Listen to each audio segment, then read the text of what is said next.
Le Steam Deck, c'est un peu la promesse que tout gamer attendait. Un mini PC gamer portable aux dimensions un peu plus grandes qu'une Nintendo Switch qui nous permettrait de jouer à tous nos jeux PC n'importe où, confortablement et pendant des heures. Grâce à un dock en option, il est possible de le brancher à la télé, ce qui le transforme en console de salon. Mieux encore, on peut le brancher à un écran de PC et y connecter un clavier et une souris pour le transformer en véritable PC gaming. En gros, sur le papier, le Steam Deck pourrait être le mini PC qui remplace mon PC gaming et être ma console de salon en même temps. Je me suis donc lancé comme défi pendant une semaine de n'utiliser que mon Steam Deck en tant que PC de bureau, PC gaming et console de salon. Et vous allez voir, j'ai été pas mal bluffé par le Steam Deck, mais ce n'est pas vraiment ce à quoi je m'attendais.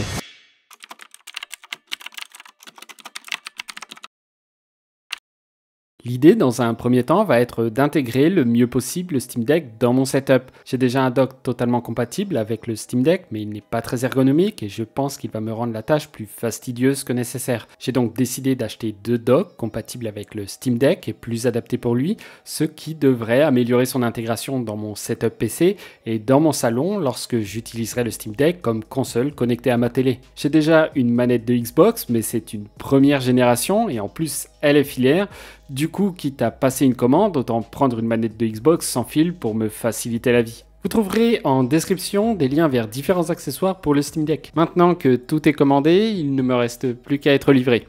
Ça y est, j'ai reçu mes colis, j'installe donc le premier dock sur ma télé. C'est assez trivial parce que j'ai juste à brancher le chargeur et le câble HDMI. Pour le setup PC, c'est un peu plus dense, j'ai mon câble HDMI, un dock USB avec l'ensemble de mes périphériques branchés dessus, donc le clavier, souris et mon micro. Ensuite, j'ai mon casque et pour finir, le câble Ethernet. Maintenant que tout est branché, il ne me reste plus qu'à poser le Steam Deck sur le dock. Et là, j'ai été bluffé. Tout est reconnu parfaitement, le clavier, la souris, le casque, tout fonctionne sans le moindre souci, même mon micro USB est reconnu sans problème. Et ça, aussi bien en mode console qu'en mode bureau. Parce que oui, le Steam Deck dispose d'un mode bureau et on va en parler dès maintenant. Pour mettre un peu de contexte sur ce qu'est le Steam Deck, vous avez ma vidéo du test complet du Steam Deck en description. Elle contient tout un tas de tests de performance et vous donne les specs de ma version du Steam Deck. Mais pour faire court, mon Steam Deck est la version SSD que j'ai acheté quelques mois après sa sortie et c'est la version 64 Go.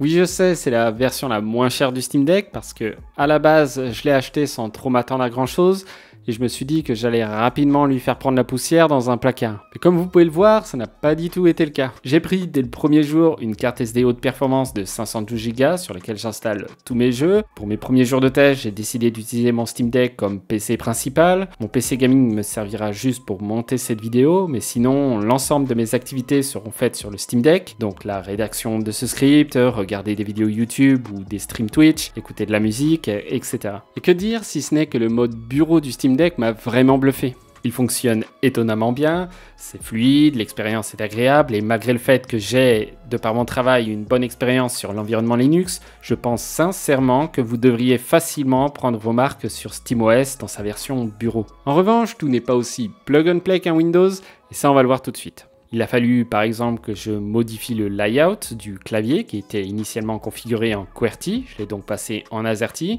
La barre des tâches a été quelque peu récalcitrante et ne voulait au début pas s'afficher sur mon écran principal. Mais mis à part ces quelques problèmes que j'ai rapidement réglés, mon expérience de bureau a été très bonne. J'ai pu installer en quelques clics Discord, Google Chrome et Spotify grâce au magasin d'applications en ligne appelé Discover qui est intégré par défaut à SteamOS. Par contre, pour tout ce qui est installation d'applications en dehors du magasin intégré, ça peut rapidement devenir compliqué. Mais globalement, ma semaine sur le Steam Deck en usage bureautique a été sans friction.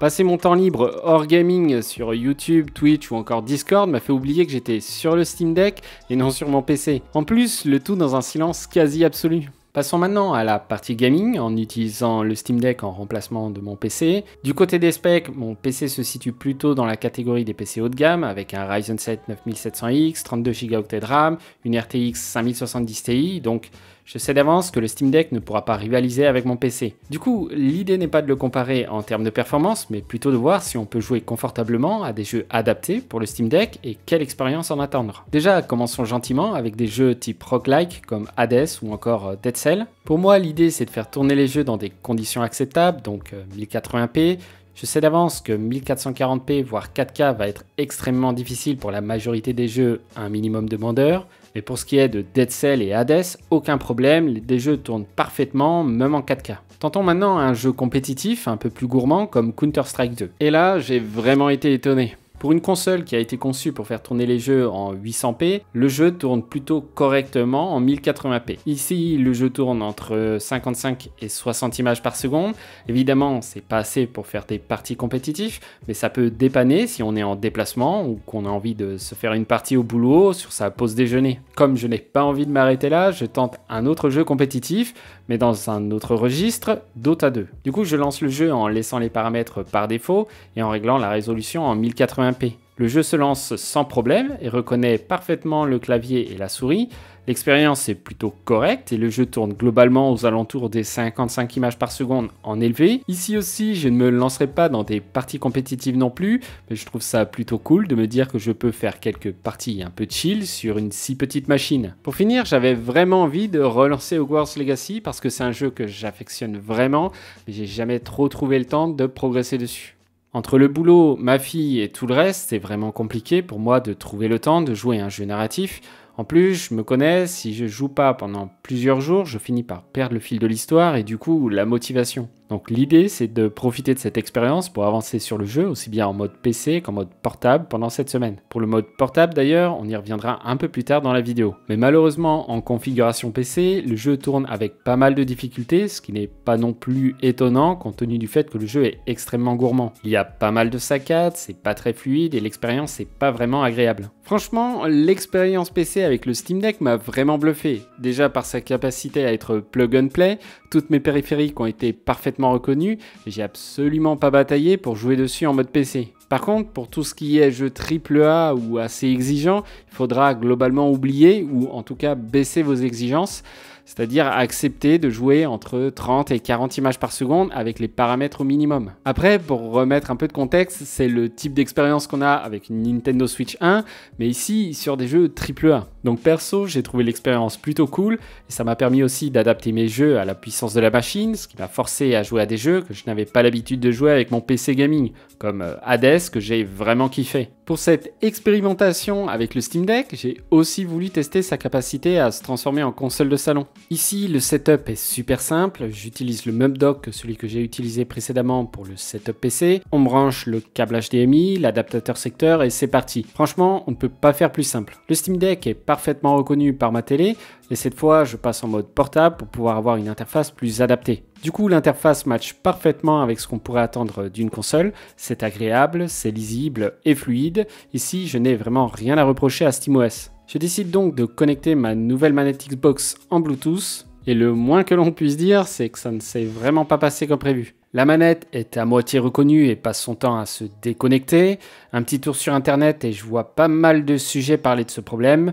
Heureusement, la solution est assez simple. Vous connectez votre manette à votre PC avec un câble USB-C, vous la mettez à jour et vous la redémarrez. Après ce faux départ, force est de constater qu'il faudra faire quelques réglages ici et là pour notamment forcer les jeux à se lancer en 1080p car tous les jeux que j'ai testés se sont lancés avec la résolution par défaut de l'écran du Steam Deck, à savoir du 1280 par 800. Et sur une grande télé 4K, ça pique un peu les yeux. Du coup, je relance Hades parce qu'il est pas mal addictif et est vraiment adapté pour des petites sessions de 30 minutes. Et franchement, avec la manette de Xbox sur la télé OLED, j'ai vraiment pris un gros kiff. En plus, le jeu tourne super bien, même en 4K, ce qui m'a valu de passer la soirée complète dessus. Le lendemain, j'avais bien envie de tester un nouveau jeu. J'ai donc choisi le jeu de foot Rematch. Le jeu tourne plutôt bien, même si j'ai été obligé de mettre tous les paramètres au minimum. Mais entre nous, c'est pas vraiment un problème. Ça reste un jeu de foot plutôt fun et les graphismes, c'est pas vraiment l'élément le plus important de ce jeu. En tout cas, j'ai trouvé l'expérience vraiment sympa et on se retrouve vite à vouloir faire quelques retournées acrobatiques et reprises de volée. Pour finir, j'ai lancé Diablo 4 dans sa version Battle.net. Alors passons l'aspect un peu bidouille pour le faire tourner sur le Steam Deck depuis Battle.net. De toute façon, le jeu est dispo sur Steam maintenant, donc pas de souci si vous souhaitez l'acheter. Mais perso, j'avais pas spécialement envie de lâcher 50 balles une deuxième fois pour ce jeu, même si je l'aime vraiment bien. Dans tous les cas, la version Battle.net, une fois configurée, démarre sans souci. Et le jeu tourne plutôt bien en 1080p, surtout en comparaison de l'expérience que j'ai pu avoir sur Last Epoch ou encore Path of Exile 2, qui sont deux jeux de la même catégorie, et je me suis laissé happer quelques heures dessus. Ce qui m'a arrêté, c'est la fin, parce qu'il était déjà 20 h, mais comme j'étais en plein donjon, j'avais pas envie de quitter le jeu sans le terminer. À ce moment-là, il m'a suffi de débrancher le Steam Deck de son dock pour pouvoir continuer la partie dans la cuisine pendant que mon plat était en train de chauffer. Franchement, j'ai été bluffé par le passage du mode console connecté à la télé en mode portable, car il est instantané et super fluide. Faut bien avouer que l'aspect portable du Steam Deck est vraiment le cœur de cette machine. Déjà, SteamOS en mode portable est juste génial.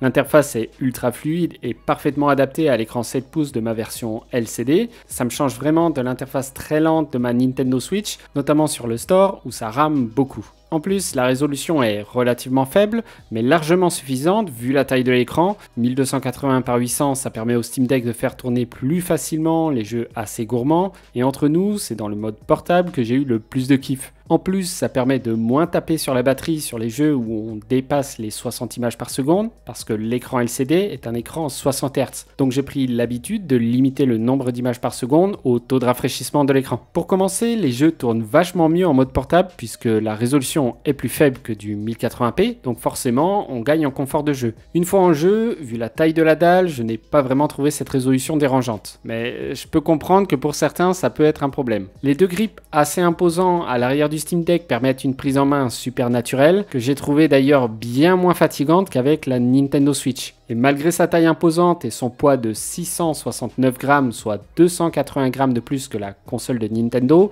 j'ai beaucoup moins de raideur dans les bras et les mains après une longue session de jeu avec le Steam Deck. Par contre, en termes d'ergonomie, tout n'est pas parfait. J'aurais préféré avoir le joystick de gauche à la place du D-pad parce que dans certaines positions, je sens une certaine tension au niveau de mon pouce. Je suis obligé de légèrement bouger la paume de la main. Un souci qui, je pense, sera particulièrement accentué pour les petites mains. Rien de dramatique, mais ça pourra fatiguer certaines personnes sur de longues sessions de jeu. Le feeling des boutons Steam et 3 petits points est assez spongieux. J'aurais préféré un retour un peu plus tactile. Heureusement, c'est des boutons qu'on n'utilise pas très fréquemment et ils ne sont utilisés que pour SteamOS. Pour le reste, j'ai trouvé qu'on était quasi sur un sans faute. Les gâchettes tombent naturellement sous les doigts. Le reste des boutons ont un feeling correct.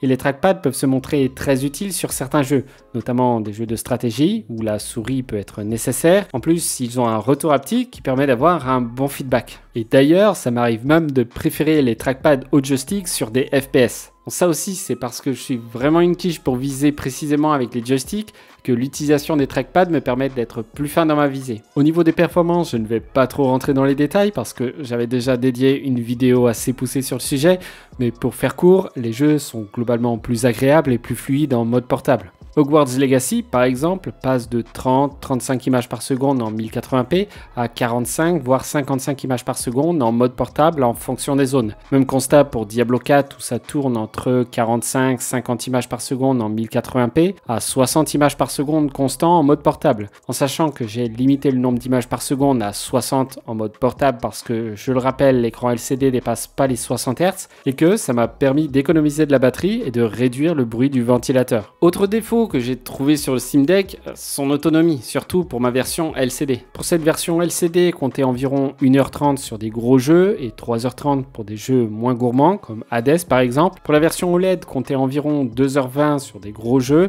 et 5h pour des jeux moins gourmands. Et c'est là qu'une batterie externe aura toute son utilité lorsque vous n'êtes pas à proximité d'une prise. Personnellement, j'ai trouvé ça dommage parce que la plupart de mes sessions de jeu en mode portable se sont arrêtées parce que je n'avais plus de batterie et non parce que j'étais fatigué de jouer sur le Steam Deck. Et je ne vous cache pas que j'ai été pas mal frustré. J'arrive au terme de mon expérience d'une semaine en utilisant uniquement le Steam Deck pour jouer et entre nous, je ne m'attendais pas à ça. À la base, j'avais plutôt peur de m'ennuyer parce que j'ai plutôt l'habitude de jouer à des jeux style AAA comme Cyberpunk 2077 que j'étais en train de refaire justement et Dune Awakening sur lequel je joue avec des potes. Donc évidemment, je savais que ce type de jeu n'allait pas être une super expérience sur le Steam Deck, notamment parce que j'aurais inévitablement comparé les performances et le confort de jeu avec mon PC gaming. Mais pour le coup, cette expérience m'a fait découvrir de super jeux comme Hades, et m'a permis aussi de trouver le temps qui me manquait pour jouer à des jeux narratifs comme Hogwarts Legacy.